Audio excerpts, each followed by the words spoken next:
what they have created together. Programs have been successfully held in Korea, the USA, Senegal, South Africa, Nepal, Cambodia, and other nations. The most recent structural innovation within UPF has been the creation of a set of associations dedicated to collaboration among leaders from various fields. These pillar associations are: the International Summit Council for Peace was initiated by UPF co-founder Dr. Hak Jahan Moon in 2019 on the occasion of World Summit 2019 in Seoul, Korea. IAACP is an international network of current and former heads of state and government. The International Association of First Ladies, IAAFLP, a project of the IAACP, affirms and uplifts the unique role of First Ladies in contributing to peace and development. IAAFLP brings together current and former First Ladies from throughout the world, drawing upon their experience and wisdom as women leaders and as role models who serve their countries in significant ways. The International Association of Parliamentarians for Peace, IAPP, is a worldwide association of parliamentarians which provides a forum to bring their experience and wisdom to bear in the search for solutions to our world's problems. UPF maintains that any successful strategy for peace must take into account the spiritual dimension of our human identity, experience, and interactions. Based on this worldview, UPF initiated the Interreligious Association for Peace and Development, IAPD. The International Media Association for Peace, IMAP, represents a worldwide professional network of journalists who support a socially responsible and moral media. IMAP recognizes the vital role that journalists play in providing objective reporting to foster an informed citizenship. The International Association of Academicians for Peace, IAAP, is a global interdisciplinary academic initiative aimed at contributing toward the realization of a world of lasting peace. IAAP is dedicated to building professional networks for academicians to foster a world of peace. The International Association for Peace and Economic Development, IAED, affirms the role of businesses, business leaders, and investors to make the world a better place.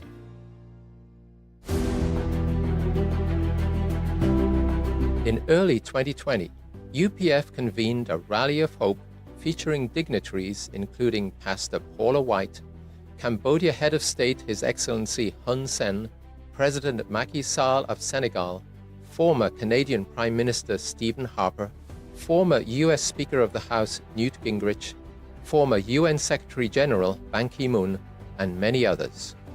I believe that the Universal Peace Federation and its broad set of partnerships in the realms of politics, religion, academia, media, economy, arts, women and youth serve as a good model. I believe the Universal Peace Federation will become a cornerstone to build lasting peace around the world and a heavenly unified Korea based on interdependence, mutual prosperity, and universal values.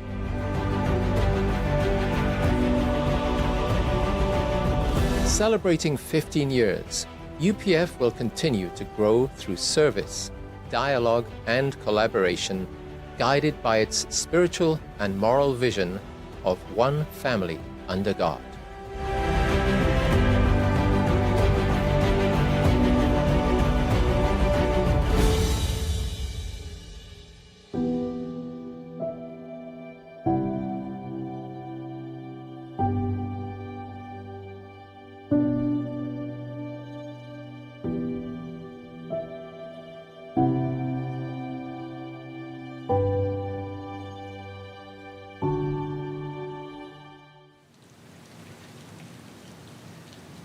So in this we can see the different associations and the roles that they play. It reaches out to many different areas of society. And today we're looking at art and culture for peace. So I'm very much looking forward to the Little Angels performing, because they were created, one, to show maybe Korean culture to the world, but two, also to demonstrate peacemaking diplomatic initiative. And if we get the chance, we'll show you a video of them going to Pyongyang in North Korea. So as a South Korean dancing troupe and singing girls group, they went to perform in the heart of the enemy, in the sense that where there'd been a war just a few decades before. So in this sense, the angels are epitome of the art and culture showing a peaceful ideal. UPF is approaching its 20th anniversary, and in September we will have something to celebrate the 20th anniversary of Universal Peace Federation. So it was brought with a great dream, a great ideal, and particularly there were a lot of initiatives going to different, Father and Mother Moon going to many countries on several world tours. They came here as well, and Mother Moon spoke in Parliament, and many different things happened in the early years, and we've been building on that foundation ever since. So I think that's, did Margaret just walk out? Yeah. So I was going to introduce Margaret. Maybe Margaret can take that in the program. But then I'd like to introduce the chair of the International Association of Arts and Culture for Peace, Dr. Sangita Swechcha. And we met her during Margaret's rejoining. So Margaret and I have been working with Universal Federation since the beginning, even many years prior to the inauguration of Universal Peace Federation. So Margaret is entering her swan song. And I think it's fitting that we have all these programs, and also the 20th anniversary coming up as Margaret steps back, but her influence will be felt for many years to come, I'm sure. So please welcome Margaret.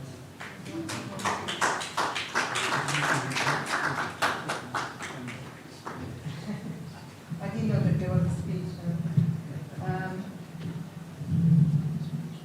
I think what I like about UPF is that everybody can come. This is home for everybody. Nobody is being kicked out unless there was some major. It's really that's in my heart. Because if people coming is I believe is God sending us.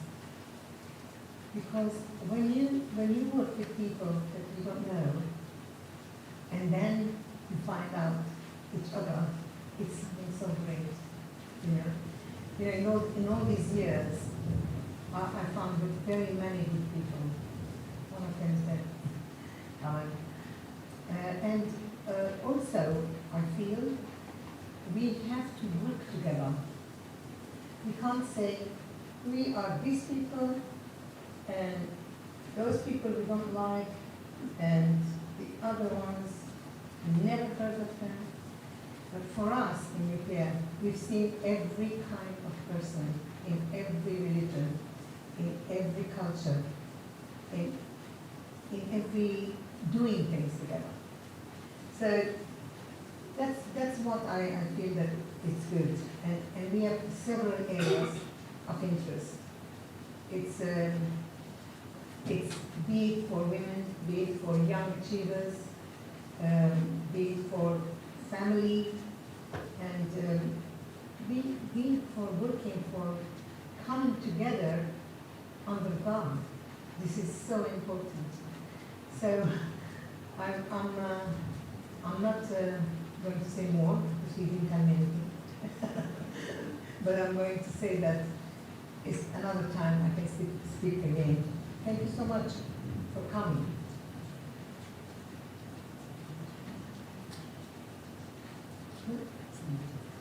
Sangita, oh, excuse me. Okay, Sangita is the chair of this UPF, Arts and Culture. So she's doing these things. This is the second time, but she could have done third time, but there was no spot, I think. She's very, very active.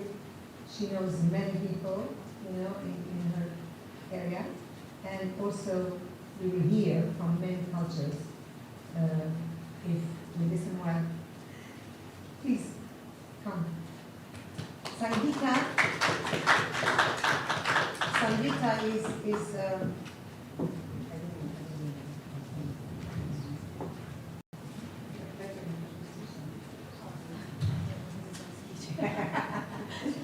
first introduction. I have to read this. Just leave it. It's fine.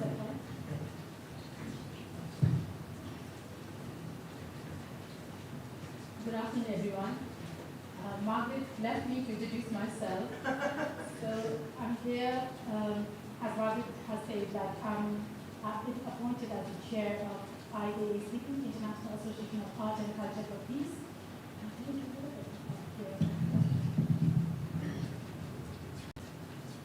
International Association of Art and Culture for Peace, a couple of months back, around 5 months back. And it has been an honor to work in the capacity of the chair. And before joining UPF, in fact it was in December 2023, I was awarded the Ambassador of Peace. And after that, I've been involved with UPF in several activities. And I'm a writer as well.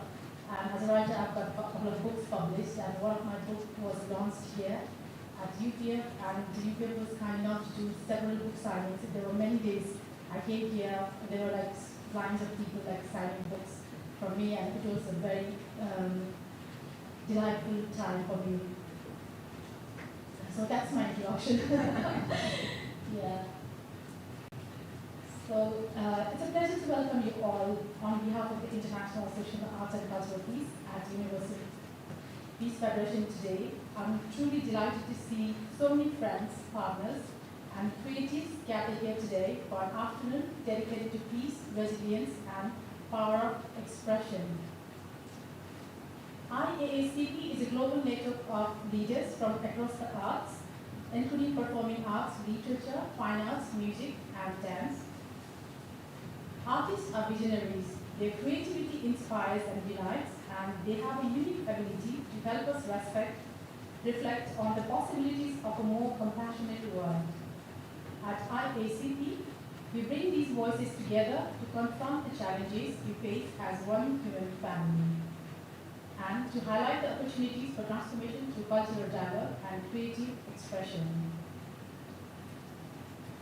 As Margaret mentioned, our last program was a great success, and I want to thank you all for your continued support.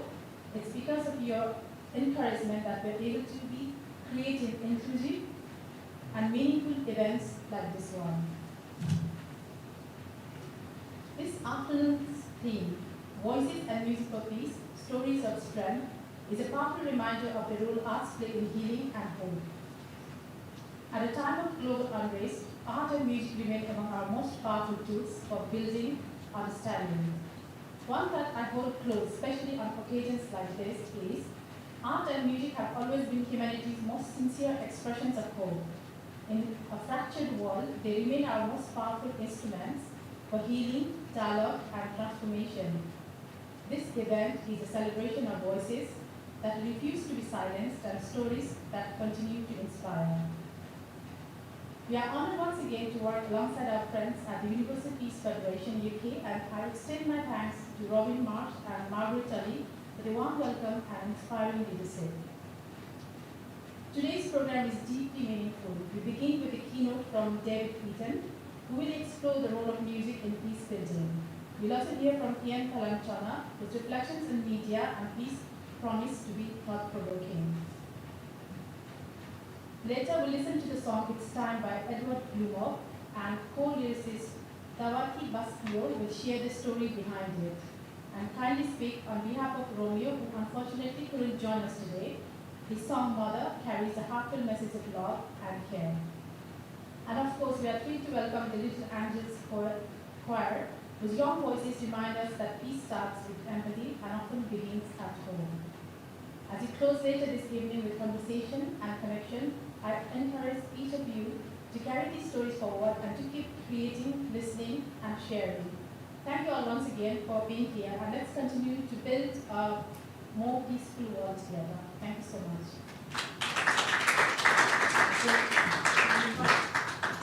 Let me to continue again.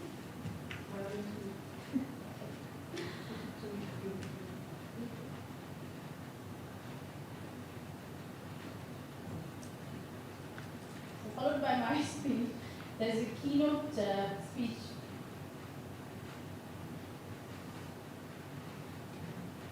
on Harmony Beyond Borders, the role of music in peace building by David Eaton, composer and conductor.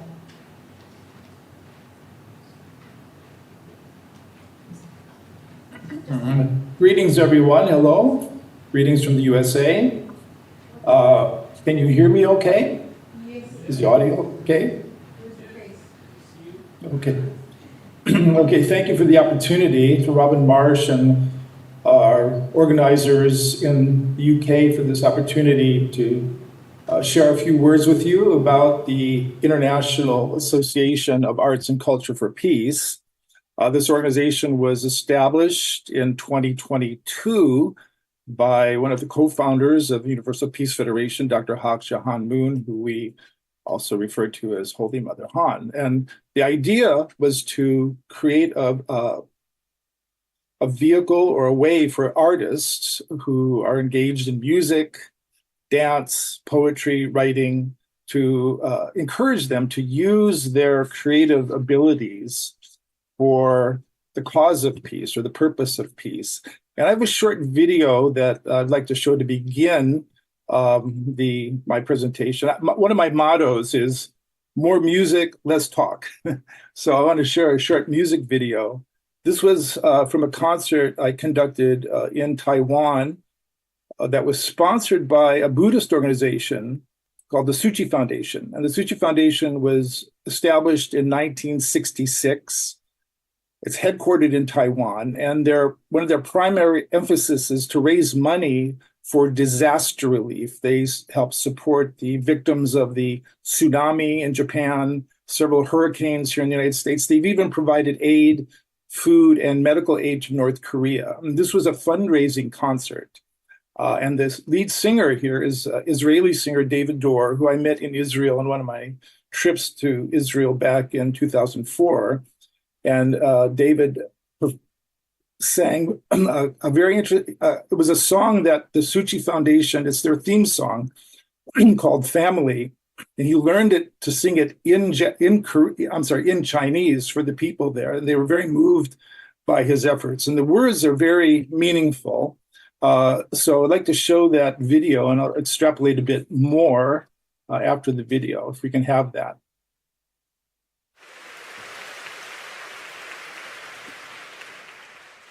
Thank you very much. Next song was arranged by Maestro David Eaton. And you are more than welcome to join me and sing with me together.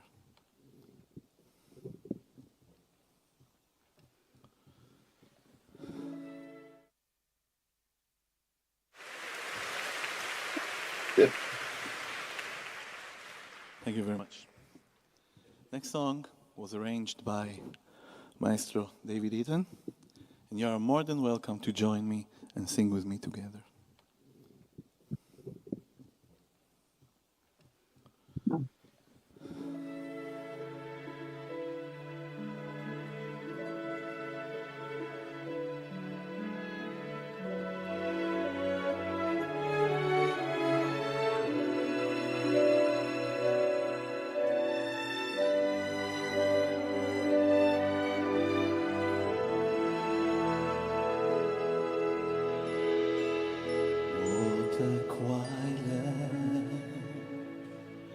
来自你的秀场。而你如果流泪，我会比你更心疼我的梦想。就让你被我完成，而你给我的爱，让我勇气悲伤。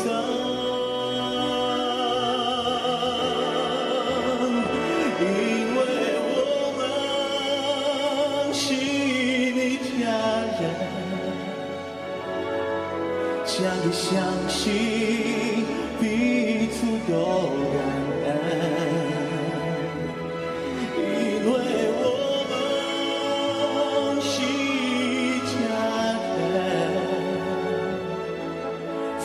分享彼此的人生，因为我们是一家人，相依相惜，彼此都感恩，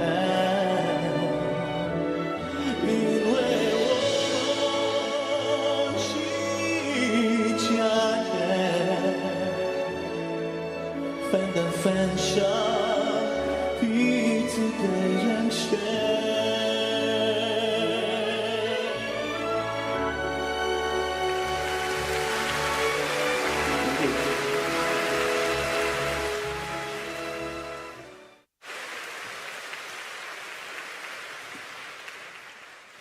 Thank you very much.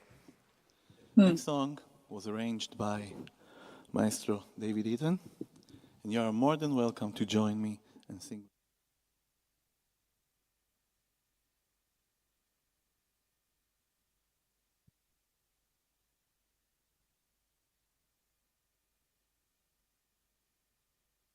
Test 1, 2. Hello. Can you hear me okay?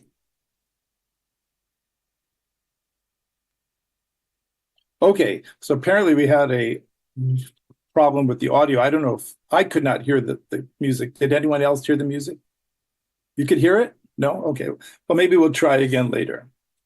Anyway, I wanted to highlight a couple points, several points, about the moral power of arts. We often talk about aesthetics. We also often talk about the truth aspect.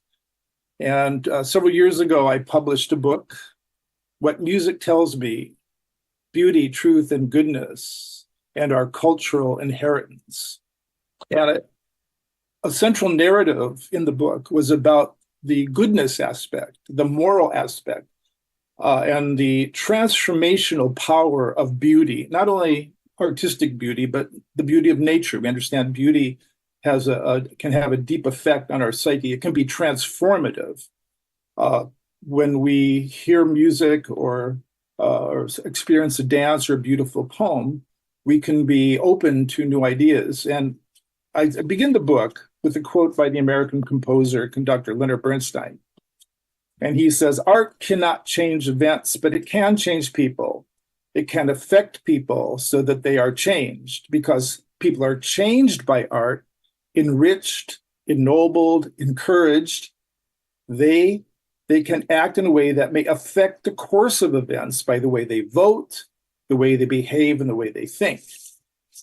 So this concept of art as a transformational agent is something that our founder, Dr. Hak Jahan, also references in her memoir. She says that people think that politics changes the world, but that is not the case. It is art and culture that change the world, because when people's innermost being are opened by art, by culture, by beauty, then they can receive new ideas, new things, and even political regimes can change as a result. So this speaks to the transformational power of beauty. Of course, this is an old idea. This goes back to ancient China, the idea of the moral aspect of art. Cultures of antiquity, China, Greece, the early Christian philosophers, St. Augustine, Anasius Boethius, Thomas Aquinas, and later Martin Luther, Johann Sebastian Bach, Immanuel Kant spoke about the transformative aspect of art and culture. And one of my favorite contemporary philosophers was the British philosopher Roger Scruton. I've read several of Roger's books. And he was an amateur musician. He can compose, play piano. And he made the point that beauty, that the aesthetic beauty can be the archetype of revelation, that when we're open to new things through art and beauty, we can have epiphanies about things that we maybe hadn't thought about before. And Immanuel Kant also mentioned this when he said, the feeling of freedom and wholeness that the aesthetic experience imparts is thus not merely private, but reminds us of our vocation as moral beings, okay? So the idea that of the morality, the moral aspect of art and culture, as I said, has been around for many years. I'd like to share a short quote here by an ancient Chinese politician, Lu Buvei. Lu Buvei lived about 200 years after Confucius, and he wrote quite a bit about art and culture. And this is a quote from one of his writings. This quote is often attributed to Confucius, but it wasn't Confucius who said it. This was Lu Buvei. He said, "The will of the people living in an area can be known by examining the customs prevailing there, and their virtues can be known by examining their will. Whether a state will become prosperous or face its downfall, whether its king is sensible or unworthy, and whether a person is honorable or corrupt can all be known by the music they enjoy." So this speaks to the power of music as a transformational agent. Plato, Aristotle, Socrates all spoke about this.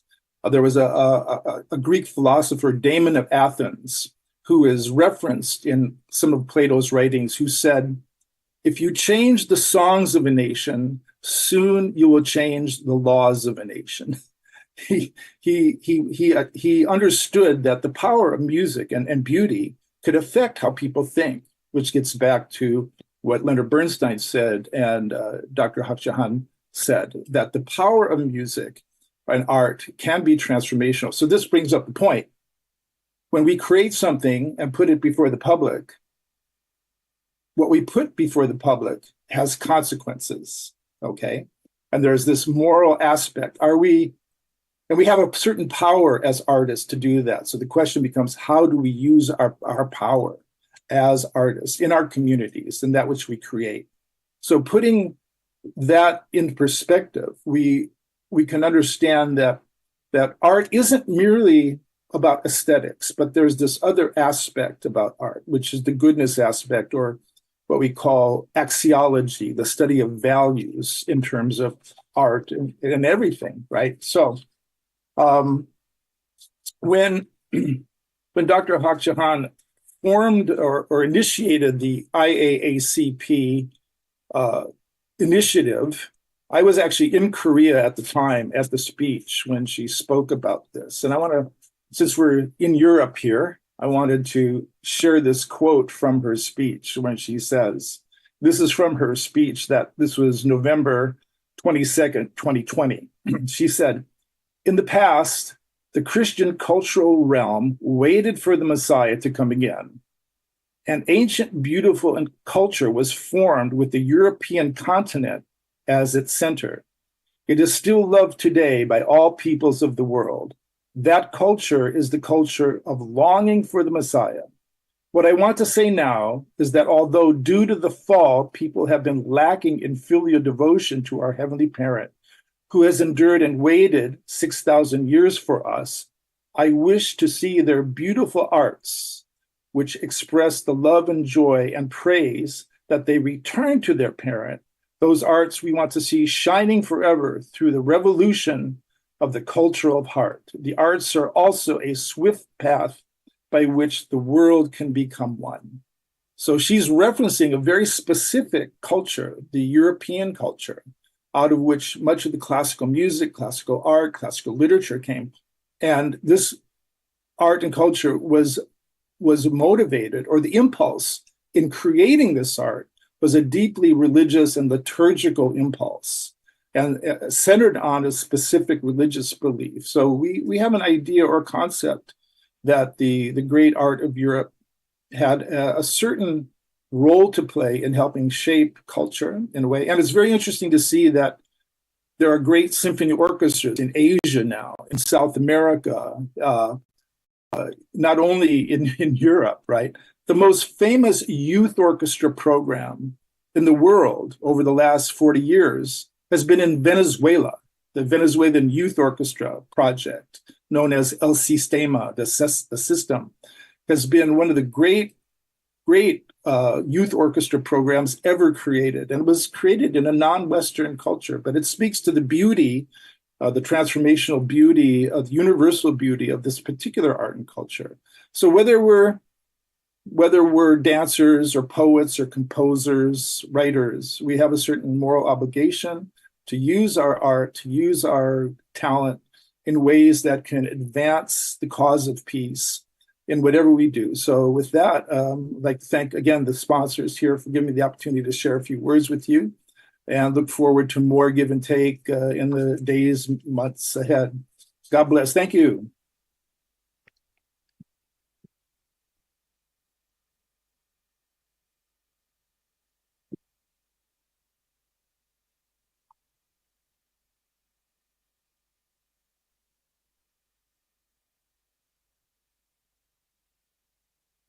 I'm not hearing the sound.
Ladies and gentlemen, with a warm round of applause, let's make welcome Ian Pelham Turner.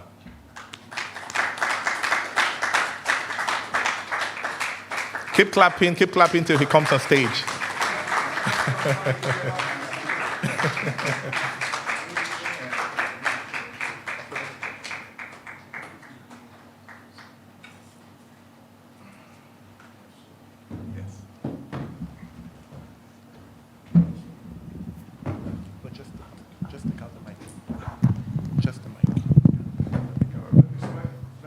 Everyone? Yes. I'm much more used to it like this. I just wanted to start off with doing a bit of housekeeping of my own this afternoon, because I think basically really every organisation, successful organisation, should have a Robin and a Margaret.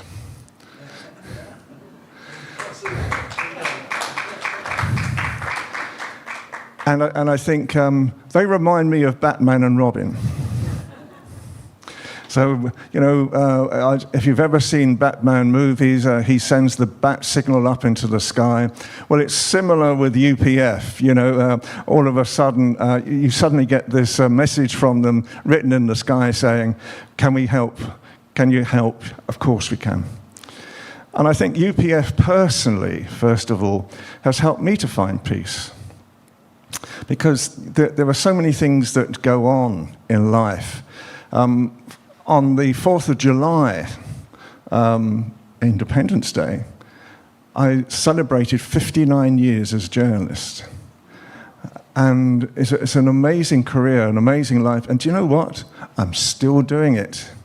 Every single day, I love it. We have a show now called the Royally Rich Lifestyle Show, so that's the plug for that. And it goes out across the world. And we work with incredible people, a lot of guests from UPF as well. And so Sangita, I have to say as well, is amazing. She's come on several times and has always created great interest.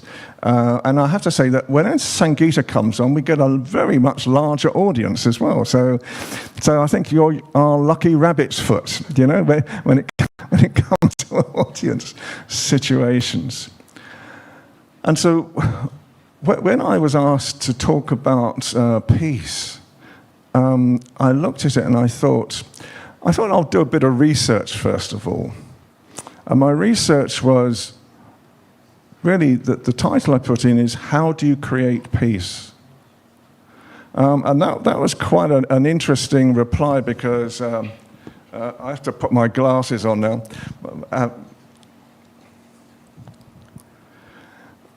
First of all, it came up with unity and peace. And then it came up with showing kindness. So kindness is involved in peace. And it also involves fostering understanding, empathy and cooperation, practicing forgiveness, constructing dialogue, and really also creating active lessons and learning for the future. But above all, and this is really what struck me, is messaging. Media messaging is probably one of the most important tools of peace today.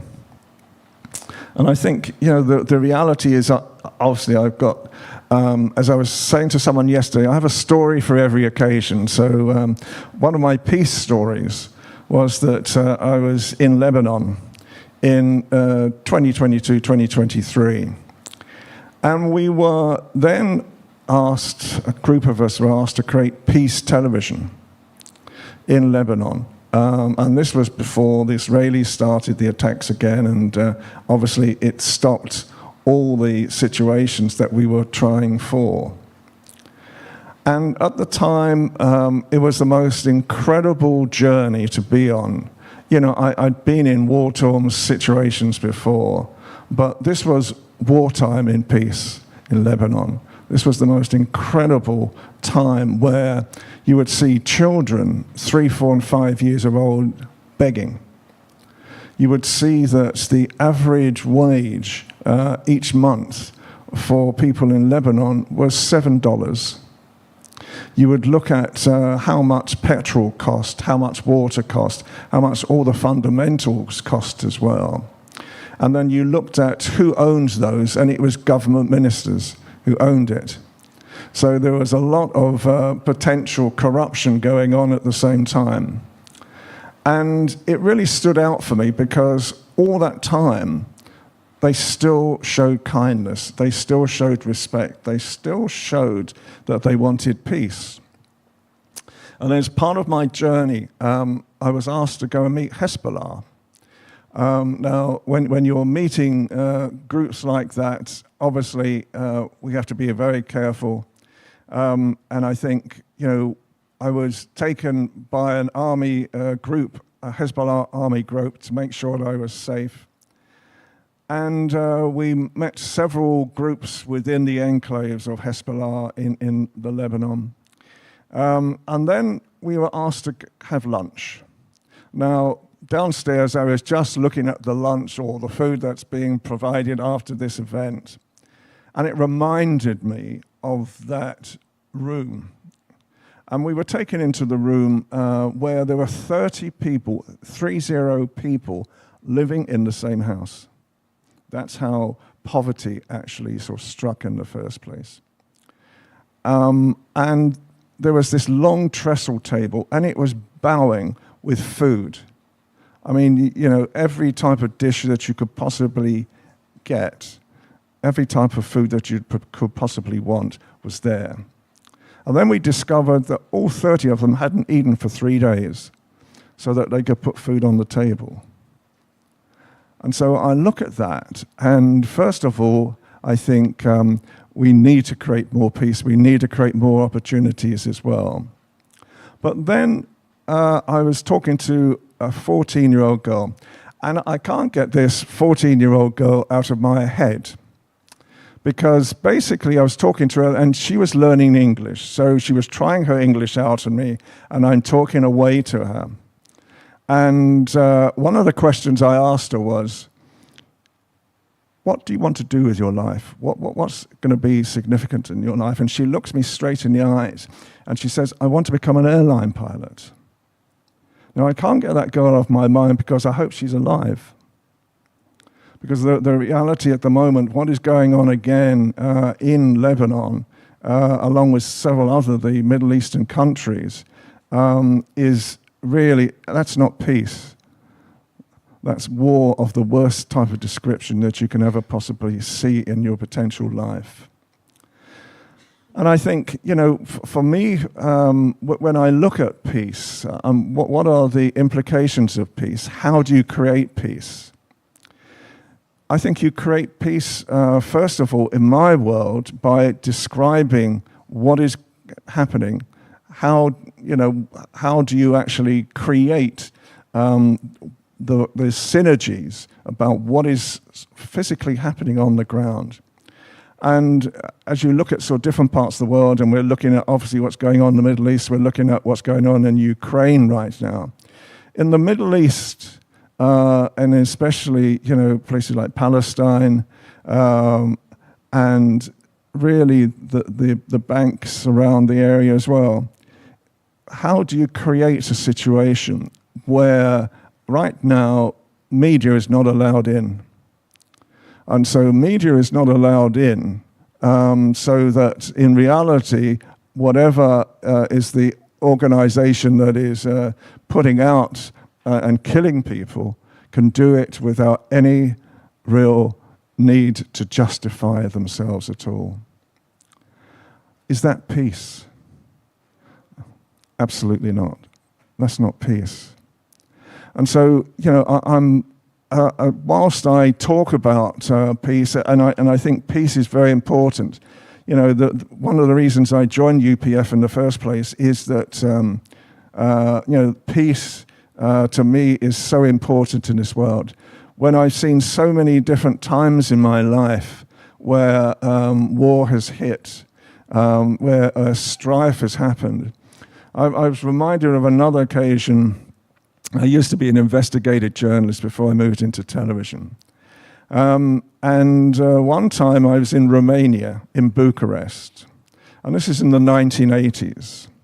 And basically, Ceausescu was then the Prime Minister or the President of Romania. And I'd gone there with an ITN crew because they were killing the street children of Bucharest, killing them. And basically what was happening was that during the day, the children could actually stay in orphanages. But at night, the government said, well, they're not allowed to stay in orphanages overnight. They had to go out into the streets, and they were being shot. And so these children then had to live in the sewers of Bucharest in order to actually survive. And so the only way we could talk to them was to go into the sewer of Bucharest, myself and the ITN cameraman at the same time. And I visited hell that night. a hell that I hope I would never want to see again in my lifetime, because we were walking through the main sewer and we were told, don't let any child touch you. HIV was rife, and any scratch, and that could cause you serious problems at the same time. And as we're walking through the sewer, and I should say we weren't allowed to have any torches, any lights at all, we were working just on the guiding light of the camera, which is just a very small light. And hands were coming out of the sewer. And it was like looking at Dante's Inferno. It was hell on earth. Unfortunately, at that time, media worked, so we were able to actually physically stop this killing. And in the end, Ceausescu was obviously removed as well. And I think, you know, the reality at that time is that media can help to create peace. I hope it can, because in my lifetime, I've seen the results of war. I've seen the results of famine. I've seen the results of poverty. And I always hope and respect that the reason why I went into media in the first place, why I went into television now, and why I went into newspapers, was to actually create happiness, to create hope, to create the type of situations in this world that we all want to live in at the same time. I don't want to see a world that is not on a level playing field, where, you know, children are begging. You know, I mean, so many areas of the world, and I've been to places like the Philippines as well, where the children were begging. The places in Bucharest, the thing that really got to me was that when the children were on the surface in Bucharest before night fell, they would walk as a group, and they would start walking towards me and a couple of others who we were working with. And they were fluent in about 6 languages. And they were trying to work out, were we German? Were we French? Were we English? Were we American? What were we? And by the time they got to us to beg for money, they were absolutely fluent. And so language is a great incentive, but it's also a means of communicating and creating a future as well.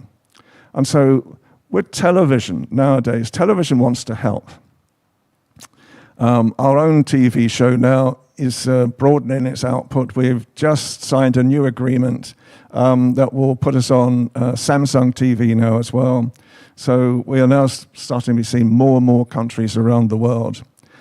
And very recently, we started doing a new show. We did a pilot for a new show where I thought it would be a great idea to actually allow people to speak in their home languages, communities in London, give them a voice. Give them a voice.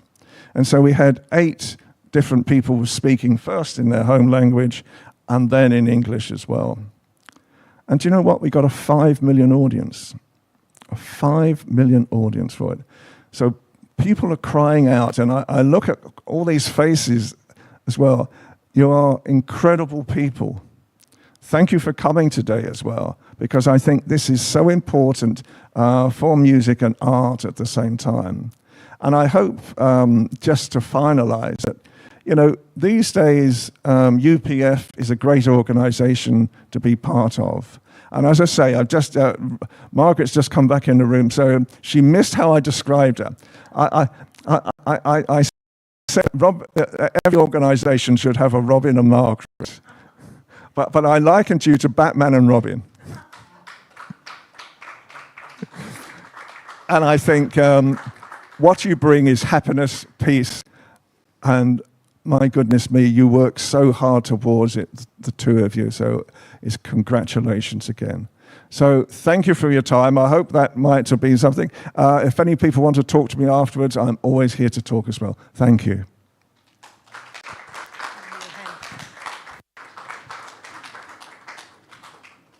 Thank you very much. Yeah, I know my friend. Oh, sorry. Yes. Thank you very much, Ian Pelham, for that heartwarming speech. Thank you very much.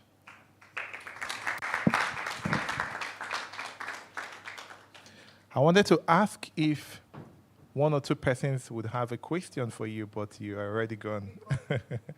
If someone would have a question for him, because the stories you shared were really amazing, interesting.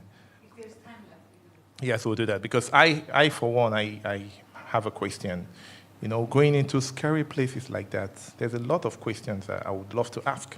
But if there's time after now, we'll do that. To digest that interesting talk, we will listen to a very interesting piece, a song by Edward Glumov featuring Mina Bolimakau. The title of the song is It's Time. Okay. It's Time. Should we introduce?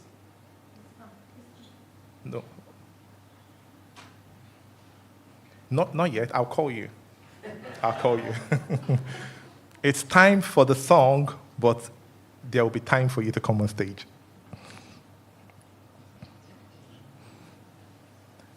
It's Time is a song sharing a message of hope, love, unity, camaraderie, and our common humanity. It's reminding the world that we are one and the same. Let's stand together for our world and lead with love to create a bright future for all the world children. This music is by Edward Glumov. The lyric is by Edward Glumov and Dawati Basdio. Before you come on stage, we would love you all to listen to this song so you understand not just the lyric, but the tune and the melody. So when she comes on stage, you would appreciate her better. A round of applause as we listen to the song. Thank you.